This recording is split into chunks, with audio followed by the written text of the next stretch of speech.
kan melanjutkan materi yang kemarin. Sekarang kita masukkan materi mengubah berbagai bentuk pecahan. Nah, pecahan itu terbagi berbagai macam bentuknya ya. Yang pertama adalah pecahan biasa. Pecahan biasa terbagi menjadi dua, ada yang murni dan ada yang tidak murni.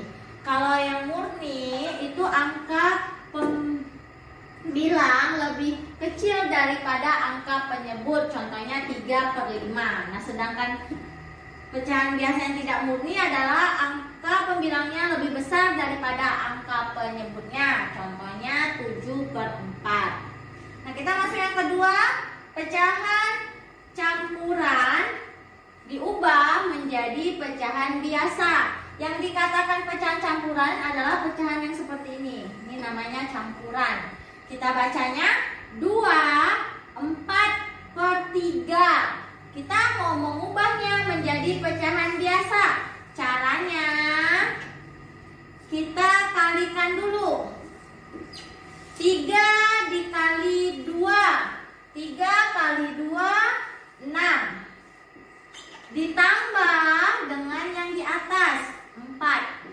Jadi dapatlah 10. Nah, cara tulisnya 10/3. Jadi penyebutnya tetap sama dengan soal. Jadi 2/4/3 itu pecahan biasanya 10/3. Nah, yang kedua, pecahan biasa diubah menjadi pecahan campuran. Caranya, contohnya ya, 18/7. Caranya kita harus cari dulu. 7 dikali 1, 7. 7 dikali 2, 14. 7 kali 3, 21.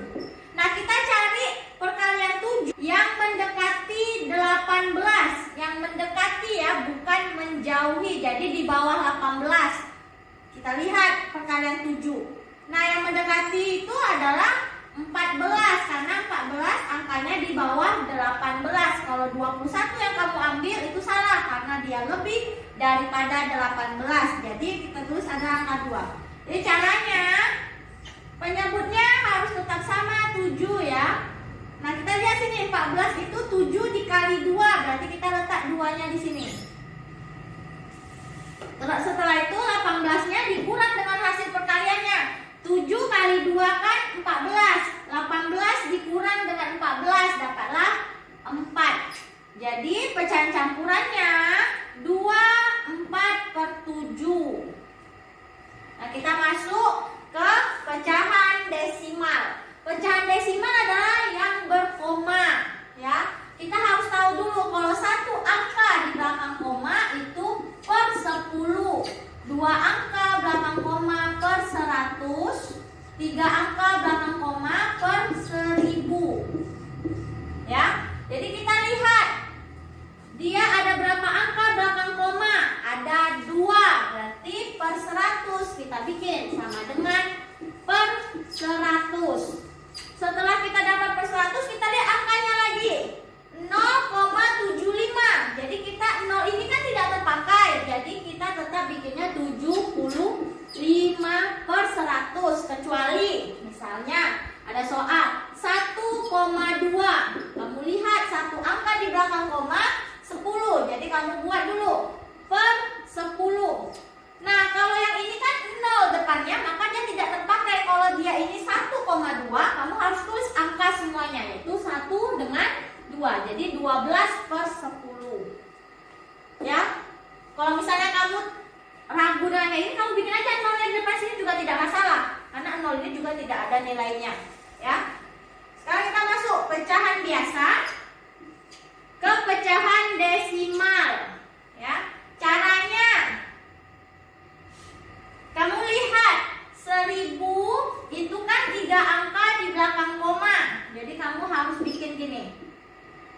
Nah, ya, 3 angka. Sedangkan ini 2 angka. Kamu bikin dulu 18. Nah, dia baru 2 angka. 2 angka itu kan per 100. Karena dia per 1000, kamu harus tambah nolnya. sama 0. Jadi 0,018. Jadi kamu harus sesuaikan dengan berapa angka belakang koma. Kalau misalnya masih kurang angkanya, kamu letak 0. Tapi kalau misalnya dia lebih, ya nggak apa-apa. Contohnya misalnya 125 per 100. Nah, ini kan kamu mau ubah nih ke pecahan desimal. Kamu lihat, dua angka, kamu bikin 125. Dua angka belakang koma. Berarti kamu hitung 1, 2, kamu kasih koma. Jadi 1,25. Nggak perlu tambah nolnya. Jadi kalau kamu tambah 0 ini ketika angkanya kurang pada untuk menentukan belakang komanya ya. Nah, kita sekarang masuk lagi persen. Persen itu adalah singkatan per 100. Jadi semuanya harus per 100. Caranya 30%, berarti 30 per 100. Ya. Terus yang selanjutnya yang sini pecahan biasa ke persen. Nah, kalau pecahan biasa ke persen, kamu harus ubah dulu penyebutnya ke per 100. 20 kali berapa? Per 100 kali 5. Jadi dapatlah 45 per 100. Terus kamu ubah ke persennya jadi 45%. Nah, sampai sini selesai materi kita dalam berbagai bentuk pecahan dan cara mengubahnya. Terima kasih.